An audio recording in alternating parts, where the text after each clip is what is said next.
Yung motion for reconsideration niyo po regarding the extradition, wala pa po yung result? Wala pa. Di ba sabi ni Clavano, eto nandito sa akin yung litrato Di ba? Natatandaan niyo ba yung headline na yun? Eto, sabi ni Clavano, Tevez will be in the country by the end of July. Teka, anong petsa na ba? 26 ng August na. End of August na.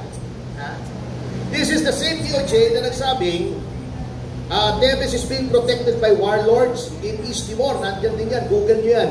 Anong warlords? Matinong bansa yung East Timor. Ito rin the same DOJ na nagsabi na darating na si Tevez. Di ba nagtakbuhan yung mga kapatid natin sa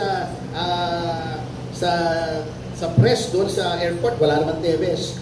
This is the kind of DOJ we have. Puro fake news, puro shortcuts, puro legal shortcuts. Wala nang inintindi, grabe.